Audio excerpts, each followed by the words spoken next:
Hey everyone, my name is Cynthia and this is my best friend of 35 years, Dina, and welcome to our channel. Welcome. We're so glad that you are tuning in to our conversations about what it was like for us to leave the faith that we grew up in. Exactly. So yeah. We hope that by us sharing our experiences that it helps you to realize that you're not alone. So basically that's that's the reason why we're doing this, is to share our personal experiences throughout our childhood and as adults, and share with you guys. So once again, you see that you're not the only one that is probably struggling with your newfound freedom, I guess. Yes, freedom indeed. Yeah. So our first conversation is going to be about what led you to get baptized, right? When you were in the faith, and then why I never got baptized. Exactly. Because we literally met when we were 5 years old, and we met at the Kingdom Hall. At the Kingdom Hall. Exactly. Right. You stuck your tongue out at me. I remember your mom would sit in front of us, in the row in front of us, and we'd be like, I don't know, we had it out for each other. We sure did. We would make faces at each other, and then all of a sudden we just became like besties. Yeah. I remember like peeking through like the little hole in between the seats, and then she literally was like, and I'm like, okay, whatever. But hey, fast forward all these years, 30 plus years later, and we're like best friends. We still are. Yeah. So yeah, well, I guess familial pressure had a lot to do with it. My mom is the matriarch. You know, I'm Puerto Rican. All right. Yeah. So, my mom being the matriarch of the family, she was led into the organization by my grandma. And it was like a no-brainer. I mean, you know, back then we had to go on Tuesdays, Thursdays, and Sundays. And so, yeah, it was just something that I grew up as an infant just doing. Yeah. I didn't know any better. So even though I struggled, I you know, one of the biggest things is getting baptized. I struggled with it for the longest. I didn't get baptized until I think I was 32 years old. It took me like well into adulthood. Yeah, yes. It took me a very long time to do it. And it was because I saw it as such a weighty responsibility. Like a huge responsibility that I knew I would fall short. And I couldn't live up to Jehovah's standards, right? Yeah. I thought, well, maybe my mentality hasn't still caught up, you know, to everything that they say we need to do. So I need to work on myself before I get baptized. So I do not let Jehovah down. That was my mentality. And finally, it was around 2013 that I was going through a really tough time. I had gotten divorced about a year prior, a few months prior, finally divorced from my first marriage of 13 years. And I was, you know, starting life as a new mom. It was tough. It was so tough. And I was living with my mom, my sister at their home. And they took me in. And I was just so depressed, girl. I was so depressed. My dad had been diagnosed with cancer years prior, was struggling with that. So that was very tough. And then they knocked on the door. And I remember I was literally crying to God, asking him for a sign. And sure enough, like a few minutes later, so I'm like thinking, OMG, this is a sign. I don't remember what they said. I just knew that how they made me feel, the gentleman that came to my door, how he made me feel was, I said, okay, this is it. This is it. This is my time to go back to the Kingdom Hall, because I had stopped going around the age of 17. And I said, this is it. You know, I still didn't celebrate birthdays. I didn't do anything outside of what I was taught. So I'm like, why not just you know, make it official. Right. Yeah, and go. And so, you know, one thing led to another. And a few years after that, a couple of years, I got baptized. Yeah. And that's how it went for me. Yeah. Yeah. And why didn't you ever get baptized? I never got baptized because I just knew I would get disfellowship right away. No. Girl. Shame. Shame. Exactly. No, I feel like it was just always, for me, my experience growing up. So like, just like you, I was born and raised in it. You know, my parents, they met in the Kingdom Hall. Oh, wow. I didn't know that. Yeah, they met in the Kingdom Hall and they got married. Then they had me. And I was born and raised in it. That's all I've ever known. It was, to me, this religion was taught to me as the truth, like the one and only true religion. Anything outside of this religion is false. Any other form of Christianity is false.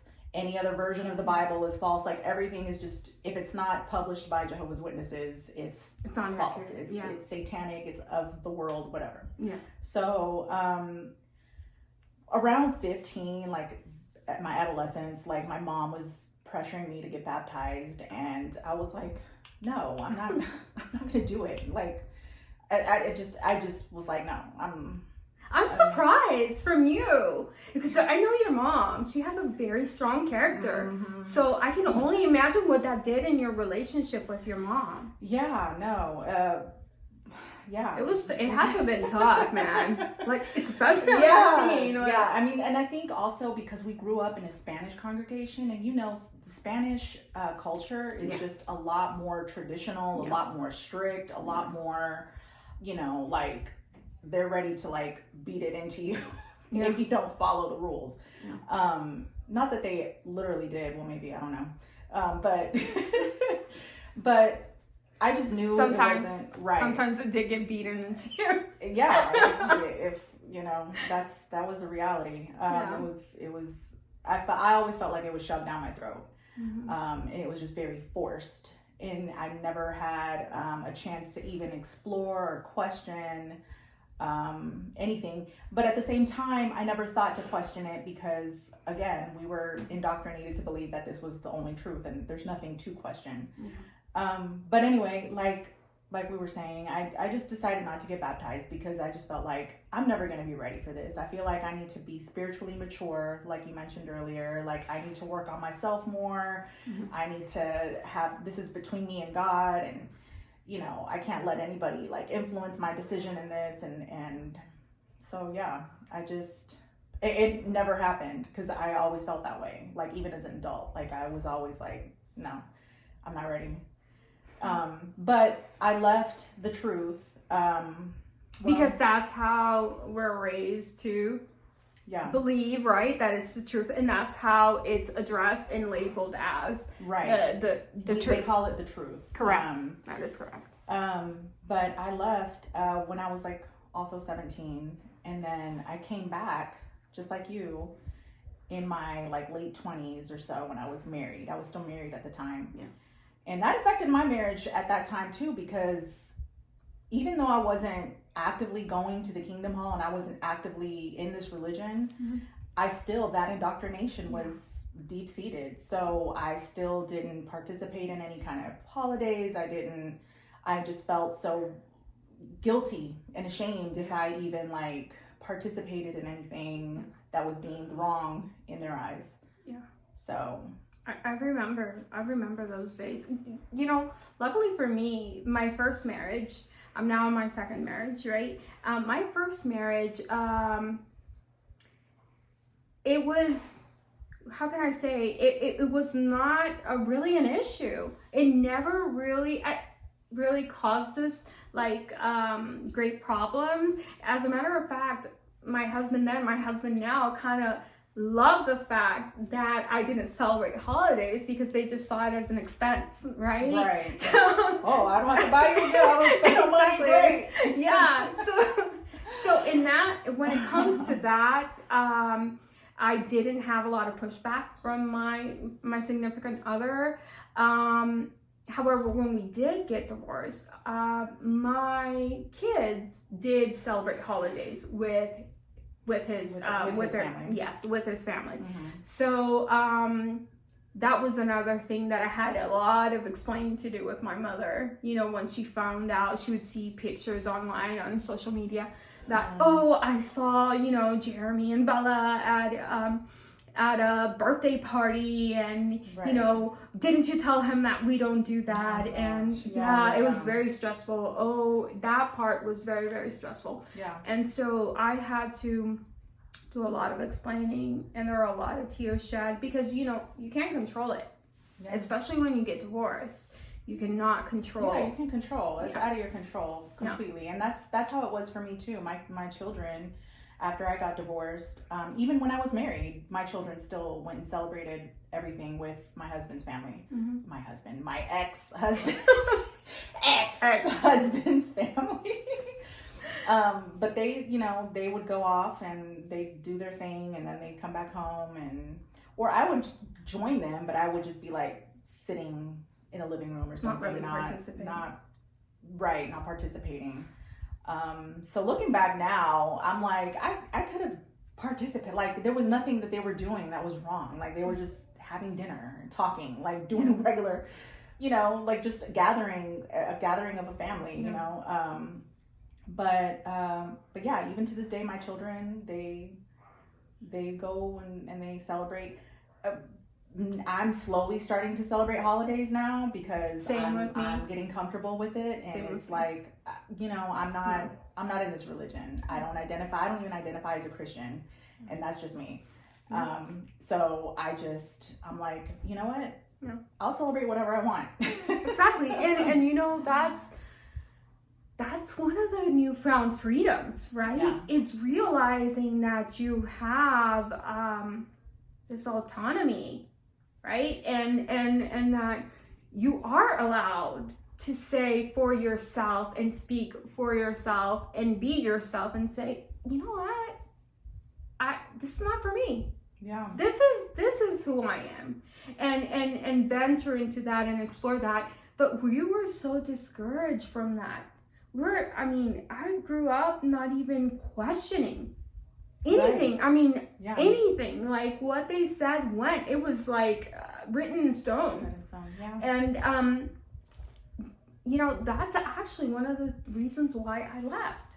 Is because recently they have had so many changes. Yeah. So many changes that I finally realized, it was about 2 years ago, that I realized, hey, God's word, Jehovah's word, which is what we say Jehovah, and I'm really struggling with that now after I've done a lot of research, and I'm not saying that Jehovah is not God's name, but it's one of his many names, is what I have learned through research and digging deep into other cultures and other points of views.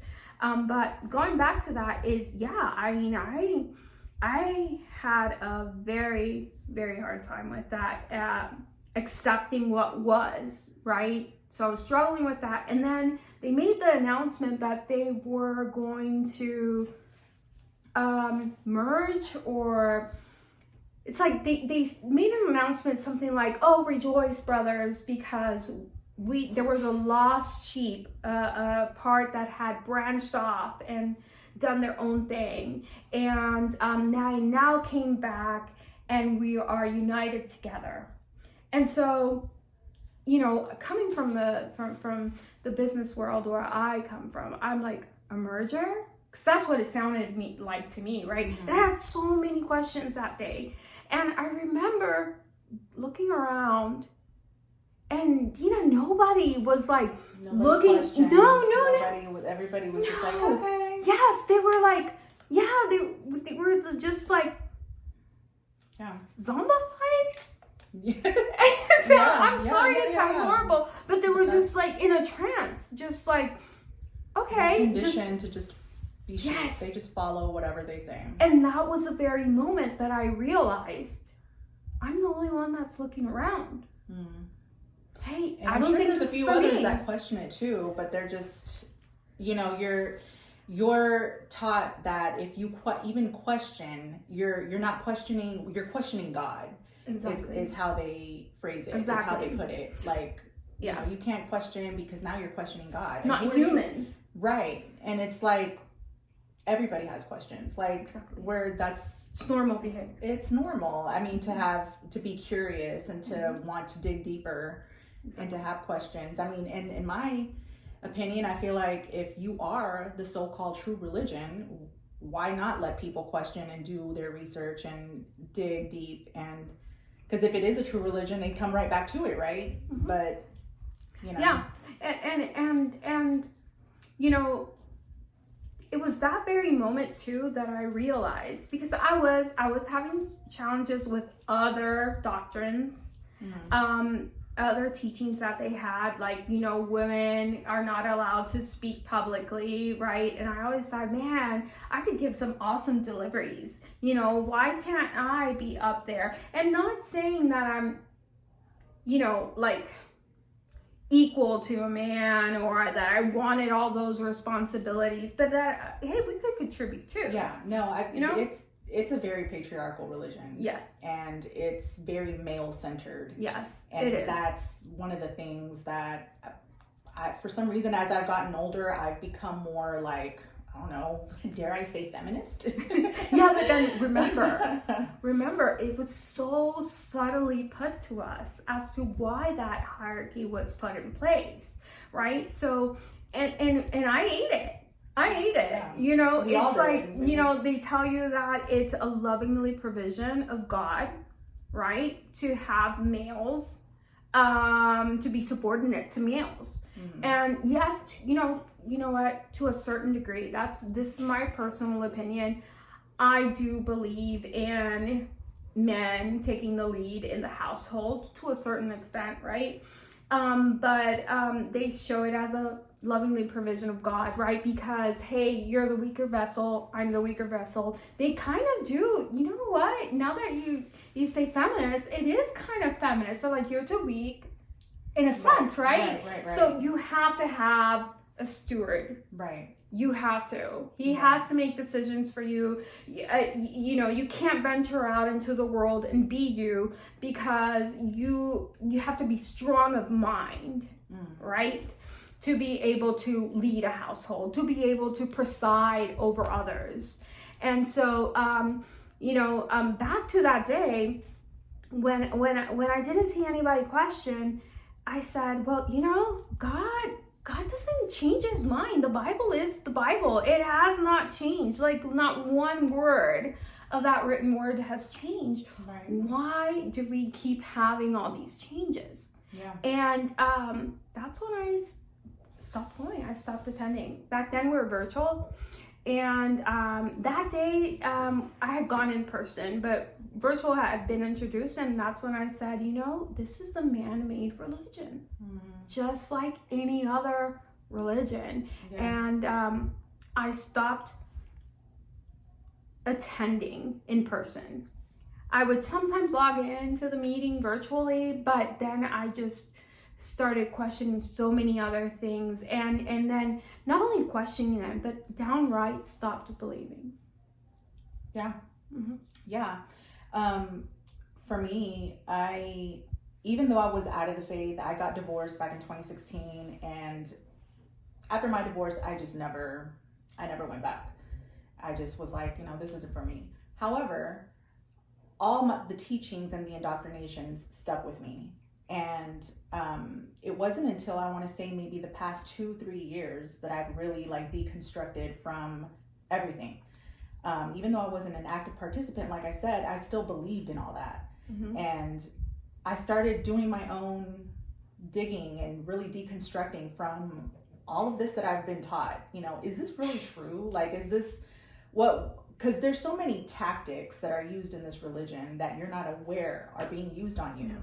And I feel like that you don't even know our tactics. Yeah, and I feel like that part right there is what makes this religion, to me, unethical, because you're using these tactics on people unethically without their knowledge, without their consent. I can see. And they just get sucked into believing that this is true, but they never really made that decision for themselves. It was something that they were coerced into believing. Like they use fear and shame and cult tactics, because this is a religious cult.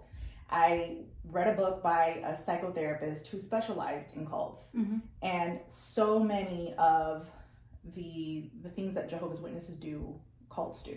And I have a hard, Dina, it's like that word is so strong. But that's what it is. It's like so strong. Like I still don't want to believe it. I still have a hard time even accepting that. No, I'm gonna be honest. I have a hard time accepting, because if I admit to myself that I was a part of a cult, it comes with a level of ignorance, right? But like I have to admit to myself, oh my God, you're duped. Right. You're like so. Well, the thing that caught my attention was when I heard someone say people who are in a cult don't know that they're in a cult, which is crazy, because how do you not know you're in a cult? But it's true, because of the tactics that they use. They don't do it in an obvious way. Yeah. They do it in a subtle way where you just start to believe all this stuff. And before you know it, you're just, 100% behind it and supporting whatever ideas they're pushing on you. And then one day you wake up, for me, it was that book. It really did it. The psychotherapist that, I'll have to look up the name of the book. I think it's in my Audible. But he said he uses an acronym called BITE, the BITE method. And he says BITE is what it is. And he says if any institution that you're involved with does any of these things, you're pretty much in a cult. Behavioral control is one thing. That's the B. I is information control is the second. T is thought control. That's the third. And E is emotional control. So, but how were they controlling my emotions? Like explain that to me. How were they controlling my emotions? They use everything for fear. Like everything is based off fear and shame. True. Fear and shame, and they have to really dig that into your subconscious, so that no matter, because they can't. This is a very controlling religion, so they can't be with you everywhere. So they have to find a way to really make sure that no matter where you go, your subconscious, your cognitive dissonance is going to kick in. Yeah. And you're going to be like refusing. No, I can't celebrate. No, I can't do this. The thought of disappointing Jehovah, which is true.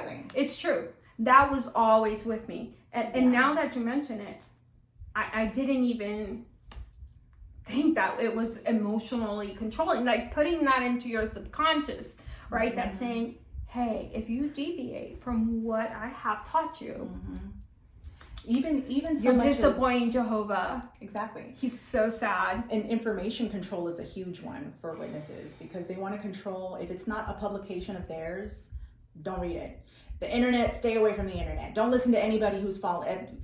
Even the word apostate. That word apostate isn't even real. It's some word they made up. It's not even like an actual word anyone uses. So why is it not real? Do you say because they need to label you. They need to label these outsiders. Which now I am considered an apostate. I do realize that, especially last year was the first year that I celebrated Christmas, and I will tell you this: it is true. Oh my God, yes. So my first marriage, I remember, since I was not participating in the meetings or anything, and I was not baptized, I said, you know what? I'm an adult. I can make this decision for my own. I am married. I am going to celebrate Christmas. Yeah. So we went and we grabbed, I made my then husband spend like $500, girl, like buying a Christmas tree and all these decorations. Yes. But Dina, I went to sleep that night. Girl, fireballs were falling from the sky that evening. I had to wake up And I took the whole tree apart and set it outside. Wow. I could not do it. And yes, yeah. it was vivid. Dina, like, it was like PTSD. Like, literally, I was in Armageddon and I was being destroyed. Because you put up a Christmas tree. Yes, because I put up the Christmas tree. Wow. I had to. It was like, which is a Christian religion. I mean, a Christian holiday, so. But wow. I did. It was horrific. And yes, wow. Like you saying that, I was conditioned. That's religious psychosis. Yes, right there. and it did affect me emotionally. Mm-hmm. And so this was the first time last year that I set up the tree. I am in the process of also deconstructing. Mm-hmm. And you know, I asked my children, because I thought, right, they're older. I have a 22-year-old, Jeremy's 22, and Bella is 17, right? And I have a 9-year-old, Danny, who was also being brought up as a Jehovah Witness, right? So, man, you know, as the head, you teach your children something and you want to stick by it, because there's nothing worse for a mother or a parent than for your kids to think of you that you don't have a word. You don't stay true to your word, right? So that was one of the things that kept me in the religion, because I kind of like said, well, I have to write it out now because this is what I've been telling my kids. But I had a sit down with them and I said, hey, you know, I'm really struggling with this. And this is what mom's believing now, and I apologize to you. And if this is hurting you in any way, or if you think less of me. And my kids just scoffed at me, right? They didn't even want to attend. Bella stopped attending at the age of 13. Jeremy, as soon as he hit 18, because that's another thing. We are responsible for them, right? That's right. I forgot about that. That's yes. another form of guilt. That they yes. put that pressure, that added weight on you. Yes. Now you're responsible for your kids' lives. Yeah. And as a single mother, we were right. single mothers, right? Yeah. So, they scoffed. They're like, please, Mom, like, seriously? And I'm like, well, how do you feel if I put up Christmas lights? And, you know, I put up a Christmas tree, and they're like, Mom, like, it's just a tree. Like, seriously, like, get over yourself. They were like concerned because I was taking it so seriously and I was so wounded. I literally had a conversation with my husband for several conversations for weeks before I even came out, months. Wow. Heck, Dina, I would even dare to say like over a year. Yeah. Because I just could not come out, and he had to slowly, you know, he was very supportive of me being a witness. He even would get Daniela ready, you know, and you know, she's special needs, wheelchair bound. He would get her ready for me to go to the Kingdom Hall. He even said, hey, you know, you're happier when you go to church, even though he doesn't believe in it. Right. And so I struggled with that, and I thought you know, Armageddon was coming for me, you know, last year. And I set it up this way. And, you know, I went to bed, and I was like, I'm like, right. I'm like with the one eye open, because I'm thinking. But that's how much fear they instill in you. Yeah. That any little thing that is outside of their teaching, you're scared for your life. Oh my God, a demon is going to come and get me. I'm going to, you know, like, you're so, like, it's fear. Everything is fear-based. And, wow, you know, it's like, true. Yeah, like that. It's true. And I feel like it's not just witnesses. Maybe other people in other religions experience this. I don't know. Yeah, I'm pretty sure they do. And, you know, hey, that's why it's good that we're talking about it and also in general terms. Like you said, you know, you read the book, and it's the terminology, the bite, right? B-I-T-E, which now I would like for you to share that with me, because I'm interested in learning more. But hey, you said if behavioral, what's the other one? Information, thought, and emotional.